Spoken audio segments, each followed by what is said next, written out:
Next 9 news में आपका बहुत बहुत स्वागत है। मैं हूं आपके साथ अबरारुल हक रहमान।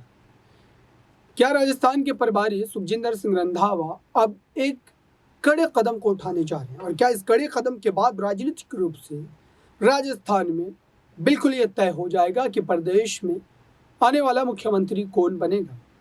दरअसल प्रदेश के प्रभारी नियुक्त किए जाने के बाद से उनके कंधों पर ये बड़ी जिम्मेदारी जो है वो आन पड़ी है। वो लगातार कोशिश कर रहे हैं किसी भी तरीके से इस पूरे मुद्दे को सियासी रूप से हल कर लिया जाए। अब देखते हैं कि इस पर उनका कदम क्या होता है, और साथ ही आपको यह खास वीडियो जरूर देखनी चाहिए अगर राजस्थान की सियासत को आप बेहतर ढंग से समझना चाहते हैं। तो देखिए इस वीडियो। क्या कह रहे हैं आप?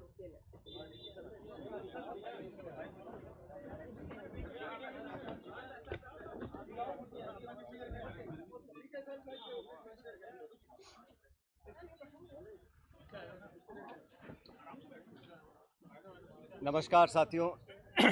मेरी आवाज आ रही है पीछे तक? माइक है क्या? माइक ले लो। आप दे दो माइक हो तो ले आओ।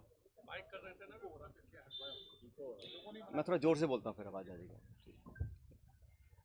धन्यवाद साथियों, आप सब यहाँ पर आए। सबसे पहले तो आप जानते हैं कि कल शाम को कर्नाटक राज्य में प्रचार समाप्त हुआ है और कल यानी 10 तारीख को वहाँ पर मतदान है। कर्नाटक में जो इलेक्शन कैंपेन हुआ और जो रुझान सामने आ रहे हैं उसे देखकर स्पष्ट है कि वहाँ जनता बदलाव चाहती है और वहाँ की भाजपा सरकार भ्रष्टाचार में पूरी तरह लिप्त थी। और हमारी पार्टी का नेताओं का जो धुआंधार प्रचार हुआ उसको देखकर ये बात बिल्कुल क्लियर है कि वहाँ कांग्रेस पार्टी 13 तारीख को जब मतगणना होगी तो बहुत भारी बहुमत के साथ वहाँ पे सरकार हम लोग बनाएंगे। कर्नाटक के चुनाव बहुत महत्वपूर्ण है क्योंकि यहाँ पर एक तरह से डायरेक्ट फाइट भाजपा कांग्रेस की है और बीजेपी ने पूरी ताकत के साथ वहाँ कैंपेन किया। प्रधानमंत्री, गृह मंत्री, सब नेता छोटे बड़े वहाँ गए, लेकिन जो मुद्दे थे उसको कांग्रेस ने उठाया और मैं समझता हूँ कि वहाँ पर अब तक का जो बहुमत हमको नहीं मिला उससे ज़्यादा बहुमत कांग्रेस पार्टी को कर्नाटक में मिलेगा। इस प्रचार में, इलेक्शन कैंपेन में जिस प्रकार के शब्दों का प्रयोग हुआ और ख़ासकर हमारे राष्ट्रीय अध्यक्ष खारगे साहब के को धमकी दी गई उनको, उनके परिवार को जान से मारने की, उस पर भी केंद्र सरकार, राज्य सरकार ने कोई पुख्ता कदम नहीं उठाए। तो ये एक निम्न स्तर की राजनीति है और इसका हम सबको खंडन करना चाहिए। मैं कड़े शब्दों में इस प्रकार की वारदातों की निंदा करता हूं और उम्मीद करता था कि भाजपा के लोग इस प्रकार का पक्षपात रवैया नहीं अपनाएंगे। और खारगे साहब जी को जो धमकी मिली वो एक तरह से बौखलाहट का परिचय था। साथियों, आप ये भी जानते हैं कि एक बात तो और स्पष्ट हो गई है। सामान्य मुख्यमंत्री जी का भाषण परसों धौलपुर में हुआ और उस भाषण को सुनने के बाद मुझे ऐसा लगता है कि सामान्य मुख्यमंत्री जी की नेता आदरणीय श्रीमती सोनिया गांधी जी नहीं हैं, बल्कि उनकी नेता वसुंधरा राजे सिंधिया जी हैं। उनकी नेता सोनिया गांधी जी नहीं हैं, बल्कि उनकी नेता वसुंधरा राजे सिंधिया जी हैं। और एक तरफ ये कहा जा रहा है कि हमारी सरकार को गिराने का काम भाजपा कर रही थी, दूसरी तरफ कहा जाता है कि सरकार को बचाने का काम वसुंधरा जी कर रही थी। तो ये जो विरोधाभास है इसको समझाना चाहिए।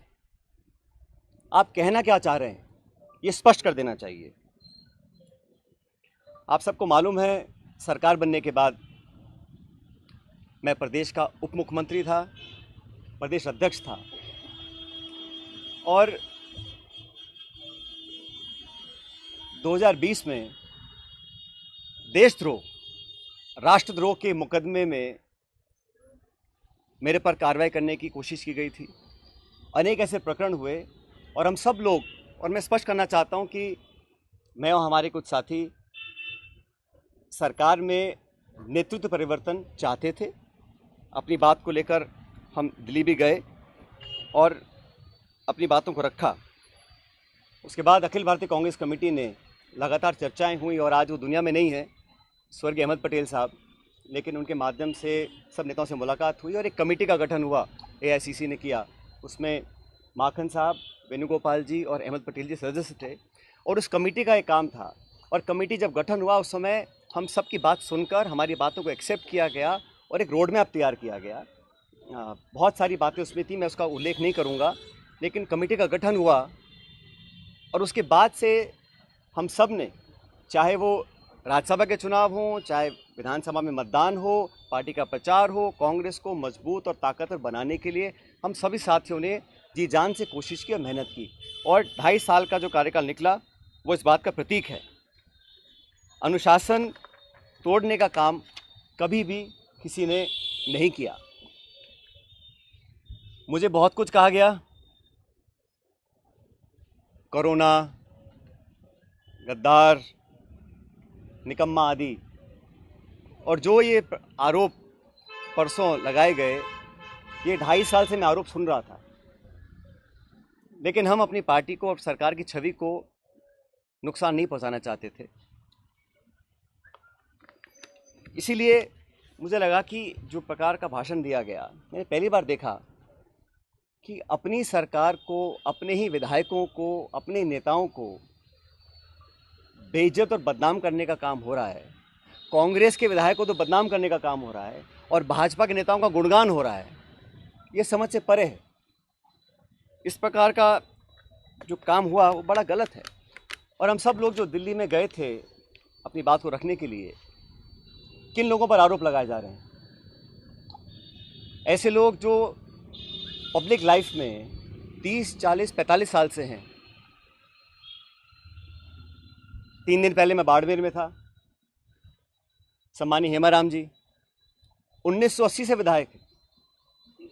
उनकी क्या छवि है, मतदाता, पब्लिक, उनके क्षेत्र के लोग उनको अच्छी तरह जानते हैं, उनकी क्या क्रेडिबिलिटी है और क्या पब्लिक लाइफ में उनका अब तक का इतिहास रहा। ओला साहब, जिनके स्वर्गीय पिताजी 1957 से चुनाव लड़ रहे हैं, बड़े बड़े पदों पर रहे, और हेमाराम जी ने तो अपने नौजवान बेटे की मौत में और याद में एक छात्रावास बनाया है। 100 करोड़ की ज़मीन तो उनकी बाड़मेर में, निजी ज़मीन को उन्होंने दान किया समाज के लिए, लोगों के लिए। पैसा इकट्ठा कर 22 करोड़ का एक हॉस्टल बनाया 150 बच्चों के लिए, गरीब बच्चों के पढ़ने के लिए। इन सब लोगों पर इस प्रकार के आरोप लगा देना, मैं समझता हूँ बहुत गलत है, बहुत निंदनीय है, और मैं सिरे से इन बेबुनियाद और झूठे आरोपों को नकारता हूँ। आपने देखा किस तरीके से इसमें तमाम बातें रखी गई, अपने पक्ष को रखा है। उसके बावजूद भी ये सवाल कई तरीके से जो है जहन में घूम रहे हैं, क्या वाकई ऐसा होता नजर आएगा? इस खास रिपोर्ट में बस इतना ही। देखते रहिए ताज़ा तरीन खबरों के लिए नेक्स्ट 9 न्यूज़ को। धन्यवाद।